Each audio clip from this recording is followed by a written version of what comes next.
a question that I'm hoping all of us can weigh in on, because it comes up in almost every chapter of the book. And this is about the myth of meritocracy. I'm just obsessed with the rhetoric of meritocracy, because it just gets used over and over and over again here in the Canadian context, in the US and elsewhere, as an excuse for not making progress, for not including people. There's at least two issues here. First of all, the things that we use to measure merit are often really measuring the cumulative advantages that a person has had over their lifetime to that point. So, did they go to a top university purely because of their personal merit? Or was it also because their parents had the means to send them to a good high school, and they had time and encouragement to focus on schoolwork, and they had role models who helped them see college as an achievable goal, and they were able to pay for it? Did their parents pay for tutors and STEM camps? Did their college classmates, include them in study groups? Or did they make them feel unwelcome, like they didn't belong in STEM because they were Black or female? Were they coached in how to ace a job interview at a whiteboard? Many of these rites of passage depend on a kind of tacit knowledge that's not on any official curriculum. You have to be sort of part of the right social network in order to get that information and make those contacts. So there's so much adding up here that really makes it impossible to talk about meritocracy or merit in an objective way. We're so far from being on a level playing field.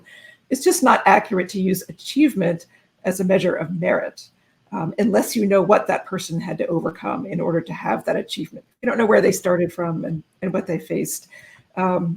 It's really not an accurate way to think about people's value.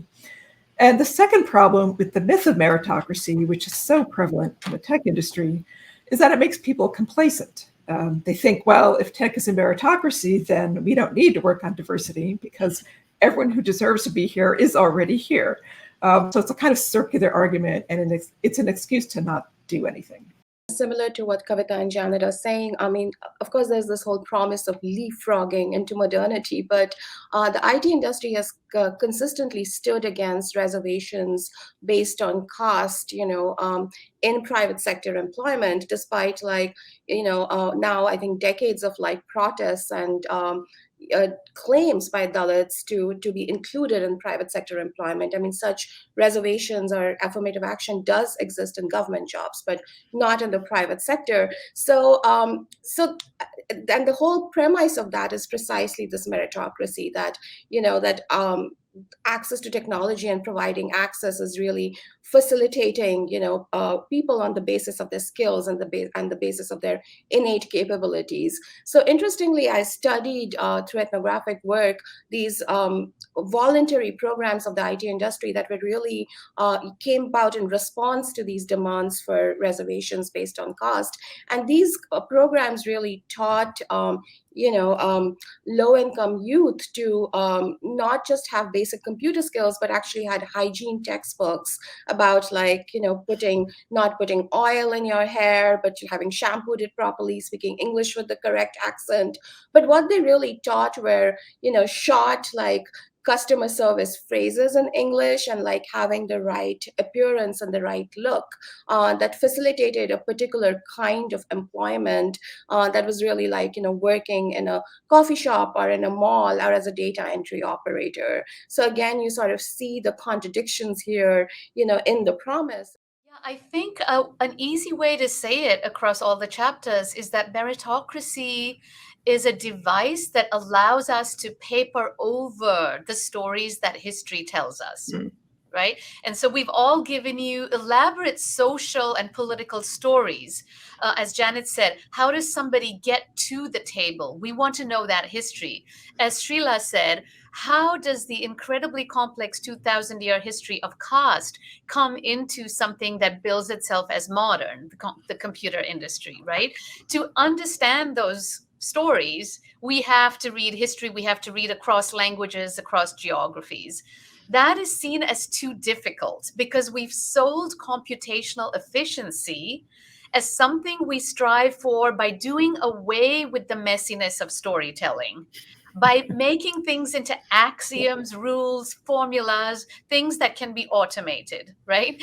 And so, in a sense, we're shaping human thinking in a way that is more amenable to the automation model that we see computers as thinking through. Right. So it's not that AI gives us ability to do more complex things. Of course, it gives us incredible ability to crunch massive amounts of data. But what we're doing, I think that's so misguided, is we're trying to shape human thinking to mimic the forms of automation that we want to implement. And that's where we lose these rich stories that all of these chapters are telling us. Related to this conversation is the problem of the business case for diversity. And you ask in your chapter, what if a business had no competitive advantage to gain from diversity? Would that make discrimination acceptable? Because we make this business case, we say, it's almost the flip of the meritocracy argument. It's like, oh, including women or people of color or women of color, people with disabilities, LGBTQ community, that's going to somehow make our businesses better. And you hear many companies making that argument. But I love that you flipped it on its head and said, well, if the business case weren't there, would that mean we should discriminate? So can you talk a little bit more about why making the business case, which is the default for everyone, who are, even thoughtful people who are really trying to make a difference, they make the business case because they want to try to, improve representation. Can you talk a little bit about why making the business case isn't a good approach? Thank you. That's such a great question. And this is another case where it's not that making a business case for diversity is bad, but business case shouldn't be the only reason we care about diversity. It shouldn't surprise us that diversity is good for business.